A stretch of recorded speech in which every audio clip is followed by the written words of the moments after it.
When I designed the Buck Hoodlum, I put a lot of thought into the blade. I wanted to make sure that there was something that was going to work perfectly for wilderness survival and general outdoor use. And I think we've hit that mark.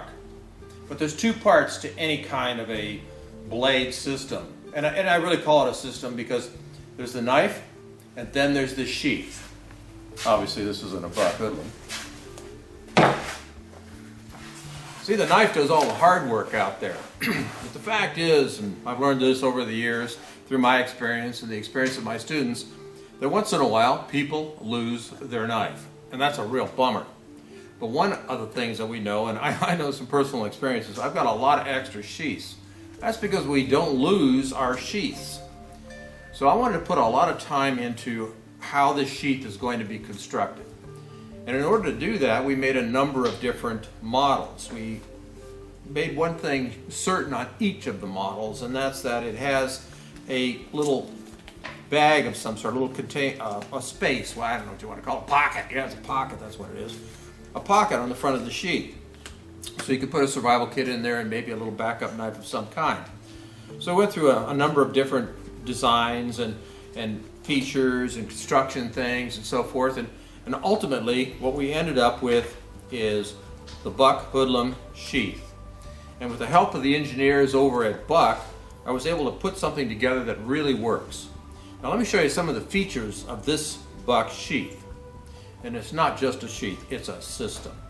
First of all, people carry their knives in different ways. Some people like to carry the knife high on their hip so that it's right up, easy for them to get to. And some people like to hang it just a little bit lower. Well, in order to accommodate that, what we did is we designed a system here. Let me open that up. You can see right here, there are a bunch of straps. These are actually called MOLLE straps, so it would fit on military gear. And right here, running up the center, it's a little hard to see because it's all black, is a strap. So what I do is this, I'll pull that out. See how that comes out like this? When you pull that strap out, you can take this sheath and hold it down like it was, or fold it over using a piece of Velcro that's inside. You can then make a tall sheath. So this will hang it lower on your body. Now that's kind of handy, but there's something else that's really handy about the way this is designed. I'll take the knife out so I don't surprise myself. If you want to, you could carry this across your body. In other words, you could hang it across your back or across your chest, and you do that by inserting a belt or something along those lines down through all of these MOLLE sheath straps here, and that will hold it across your back, cross carry, or across your chest on the belt. Any way you want to carry it, you can do it with this sheath because we've designed alternatives right into it. Now, there's some other stuff on here that you need to know about. One of the problems we ran into with the early sheaths is right up here at the mouth where the blade goes in. See this little slot, and that's pretty typical of sheaths on all kinds of knives. So when you want to put your knife in there, you got to be careful that you get it into that slot. Sometimes when it's really cold out, or your hands are shaking, or it's dark or something, it's hard to hit that little hole. You know, you might go over here, and heck, you might even hit yourself. On this sheath, we did it a little differently. If you look right here in the end, you can see it's a great big wide mouth. And that big wide mouth is there so that when you put your knife into that sheath, it slips right in. So you've got a big hole here to hit, and it's all guarded with specially formed plastic. And that plastic goes down the length of the sheath to protect the blade all the way down to the tip. So that's an important feature. Now, one of the things that's also important is to make sure that your knife stays in the sheath. Well, this is pretty tight down inside there, and that's good. But we have a retention strap. This is actually called a secondary retention system. And all you do is you pull these cords and bang, it holds it. But that's not enough. So we put another one on here. This is sometimes called the primary sheath, or primary retention system. So we've got a little snap here. We've got a cord to hold it in. So this thing is going in there. I mean, it's not going to come bouncing out on you.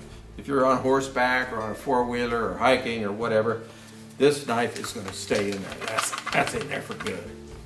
Now, I mentioned the pocket right off at the start here, and I wanted to show you something about that. If you pinch this open like so, this little buckle, you can see we've got a pocket here, and it's a pretty good sized pocket. It stretches way out. You could put a survival kit in there, a spare knife, heck, you could probably put 2 beers in there and a sandwich, but it's a great big thing. And to make sure that when you have this open, if you're sitting down, what's going to happen is this is going to lay on its side, and if we didn't have some system to keep things in place, stuff would fall out of the pocket onto the ground. You might not know that. So we have a piece of elastic across the top to help to retain things. So when you put stuff in there, that elastic actually closes the pocket and it keeps the stuff in place. So we've got a double retention system there. You don't want to lose your gear when you're out there. That's all you've got is that gear. Now, there's other stuff you might want to carry. I like to carry a little caping tool that's made by Buck. It's a sweet little knife, and so what we've done is we've put a couple of extra Velcro straps on here. You can see how they open up here. There you go. Open it up like that, and you could put that in there. But you know what? That's only one retention system, so we put elastic underneath there too. So when you put something in, it goes underneath the elastic, and then you could put some cord or whatever else you want on there, first aid kit, cell radio. Put it right on there, and then throw your straps down, and you can hold more gear down here on your sheath. And this sheath is attached to your body. If you lose your knife, God forbid, you still have all of this stuff that's tied onto your sheath. Of course, it's got a little leg lanyard here, and some other little places where you could bind it on. But all in all, that's it. The sheath that goes with the Buck Hoodlum. This is probably one of the best designed sheaths that's on the market, and we love it. We know that it works. It's been tested in the field for quite a while now, and I'm very, very happy with it.